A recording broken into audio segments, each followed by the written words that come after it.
Raghuramakrishnaraju custodial torture కేసులో అయితే ఏ1, ఏ2ని పిలవకపోవడంపై రఘురామకృష్ణరాజు ఆశ్చర్యం వ్యక్తం చేశారు. అలాగే కలెక్టర్ పాత్రపై కూడా విచారణ చేయాలంటూ కూడా ఆయన అనడం జరిగింది. అలాగే తప్పు చేయకపోతే డాక్టర్ ప్రభావతి ఎందుకు పారిపోయారు? ఆమె ఎక్కడుందో ఆమె ఖచ్చితంగా దొరుకుతుందంటూ కూడా ఆయన కామెంట్ చేశారు. అలాగే తన గుండెలపై కూర్చుని దాడి చేస్తున్న వ్యక్తిని కూడా తను గుర్తించానంటూ కూడా మీడియాకి చెప్పడం జరిగింది. సరే, ఎలా చూడాలి? రఘురామకృష్ణరాజు కస్టోడియల్ టార్చర్ కేసులో అయితే తన గుండెలపై కూర్చుని దాడి చేసిన వ్యక్తిని నేను గుర్తించాను. అలాగే కలెక్టర్పై అలాగే డాక్టర్పై కూడా చర్యలు తీసుకోవాలంటూ కూడా ఆయన కామెంట్ చేయడం జరిగింది. అలాగే సిఐడి ఆఫీసర్ సునీల్ కుమార్ను కూడా విచారణకి ఎందుకు పిలవలేదు, ఆయన చూసి ఎందుకు భయపడుతున్నారంటూ కూడా ఆయన కామెంట్ చేయడం జరిగింది. ఇప్పుడు ఇక్కడ కేసు రిజిస్టర్ అయింది. ఆయన కంప్లైంట్ మీద కేసు రిజిస్టర్ అయింది. రిజిస్టర్ అయినప్పుడు దర్యాప్తు అన్నది ఇంకా అది ఏ స్థాయిలో ఎవరున్నా కూడా దర్యాప్తు జరిగి తీరాల. ఎవరికి భయపడాల్సినటువంటి అవసరము లేదు, ఎవరిని వదిలిపెట్టాల్సినటువంటి అవసరము లేదు. కస్టోడియల్ టార్చర్ జరిగిందే లేదా ఫస్ట్ పాయింట్. అది జరిగింది అన్నది ఖచ్చితంగా కొన్ని ఆధారాలు ఉన్నవి. ఆయన చెప్పడం కాదు, మామూలుగా కూడా ఆధారాలు ఉన్నవి. ఎందుకు అంటే అప్పుడు ఆయన హాస్పిటల్లో ఇక్కడ హైదరాబాద్లో మిలిటరీ హాస్పిటల్ అడ్మిట్ కావడము, ఆయనకు దెబ్బలు ఉన్నాయని తేల్చటము, కాళ్ళ దగ్గర ఉన్నాయని తేల్చటము, ఇవన్నీ కూడా టెక్నికల్గా సాంకేతిక పరంగా అతని మీద కొంత దాడి జరిగింది. అది ఎవరు చేశారు? జనరల్గా ఏంటంటే పోలీసులు మఫ్టీలో అలాంటి పనులు చేస్తారు కాబట్టి కొంచెం కనుక్కోవడం కష్టం. ఇప్పుడు ఒక అతన్ని కనుక్కోనని చెప్తున్నాడు ఆయన. సో ఆ కనుక్కున్న ఎవరు, ఆ వ్యక్తి ఎవరు, అతన్ని పట్టుకోవాల్సిందే, దర్యాప్తు చేయాల్సిందే, శిక్షలు కూడా పడాల్సిందే. ఎవరిని వదిలిపెట్టాల్సిన అవసరం అది కాదండి. మనం ప్రజాస్వామ్య వ్యవస్థలో ఉన్నాం.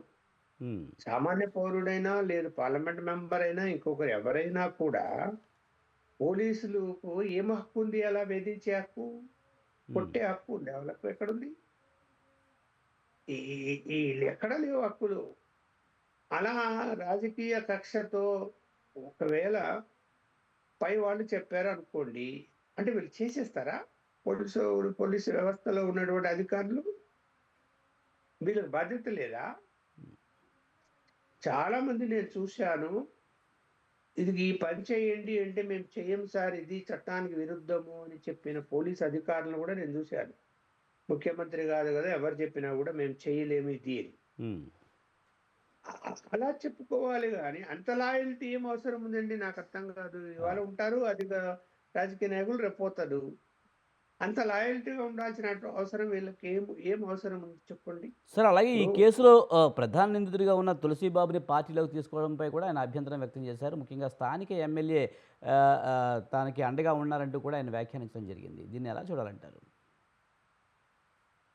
అంటే ఇప్పుడు ఇక్కడ ఏం జరుగుతున్నది అంటే ప్రభుత్వం మారినా కూడా గత ప్రభుత్వ ఛాయలుగా ఉన్నవి కొంతమంది అధికారులు, పోలీసులు కానీ లేకపోతే ఇతర డిపార్ట్మెంట్లో కానీ వాళ్ళకు అనుకూలంగా వ్యవహరిస్తున్నారు అనేటువంటిది ఒక ఆరోపణ అయితే తీవ్రంగా నడుస్తున్నది.